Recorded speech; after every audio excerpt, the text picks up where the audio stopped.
First things we need to do is disconnect our negative battery terminal. Put the key in the on position with our foot on the brake and put this down in first gear. After that, make sure you put on your emergency brake.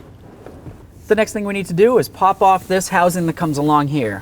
One thing that I want you to pay special attention to is this area right here. Obviously there's going to be switches that are going to have wiring that goes to the back. I'm just going to use a nice plastic trim tool that looks like this. As you can tell, mine's already kind of pulled away. Just going to go ahead and give this a nice little tug all the way around. Okay. So this is looking pretty good.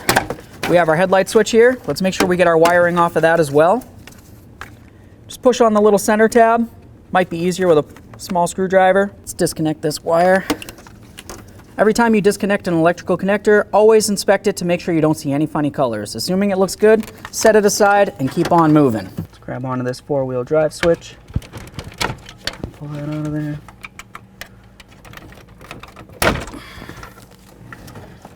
Let's grab onto this and set it aside. Let's put our steering wheel up. I'm just going to remove our two Torx bit screws that are located in this lower housing.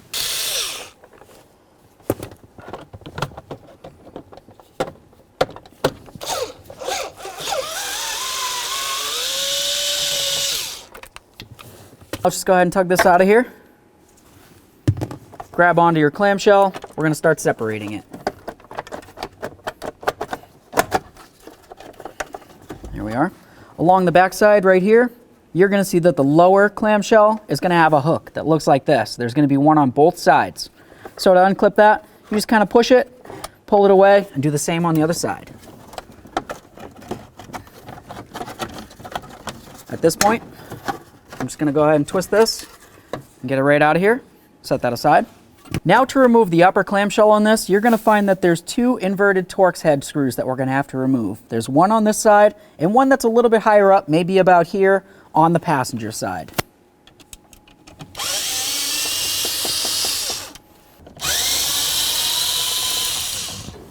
So now the next thing that we need to do is gently pry up on the upper clamshell so it's going to be at an angle. I'm going to have my flashlight in here because I need to be able to see. What we're going to find is a teeny little hole that's located on the cylinder where this is going to go. I'm just going to use a 90-degree pick like this.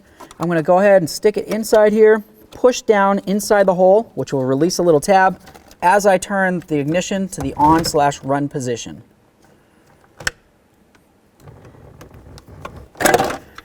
There we are. I'll get this right out of the way so I can show you what's going on. So here's what it looks like without the clamshell. I just took my little pick. I came right inside this area here. I'm going to put the key in the on position. As I do that, I can feel that this let down. I'm going to continue turning it like I'm trying to crank the truck, and then I'm going to go ahead and start pulling this out. Okay, there it is. Now it's going to be time to get our brand new ignition cylinder in here. We want to make sure that we go ahead and put it through the upper clamshell first, and then continue. As I start putting this on here, I want to try to line up the ignition cylinder with the hole that's inside here. So I'm just going to go ahead and start bringing this in. Okay. This area right along here needs to come in along the back side of the steering wheel. So we're just going to go ahead and see if we can get that to work its way down in there now. Okay, so I have it lined up so the ignition cylinder's locked in there. I don't have to worry about that. I'll set the key aside. The next thing we want to pay attention to is over on the passenger side where your shift lever is. You're going to have that rubber boot. We want to make sure that that's situated on the clamshell itself. There we are. Let's start in both of our inverted Torx head bolts for the upper clamshell. Let's put the steering wheel up again. Now it's going to be time to install our lower clamshell. Don't forget about those hooks. The hooks are going to be located on both sides of the lower clamshell, like I said before, and they're going to go over the nubs that are on both sides of the upper clamshell. Slide it right behind it, up and over the top. Do the same on the other side. As we bring this up, we want to pay special attention to this gasket right along here. You want to, of course, make sure that the seal is sitting exactly where it needs to be.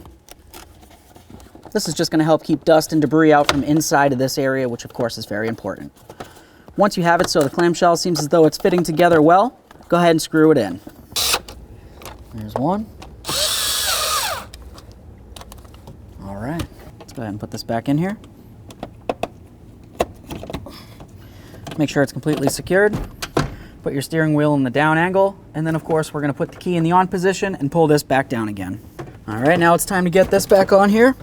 Let's go ahead and plug in our four-wheel drive switches.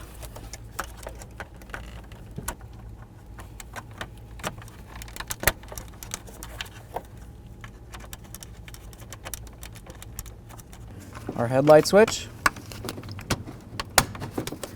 All right, let's go ahead and line this up with where it needs to go.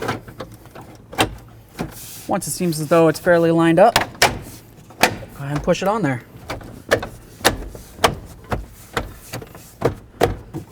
Make sure it's situated the whole way around. This looks great.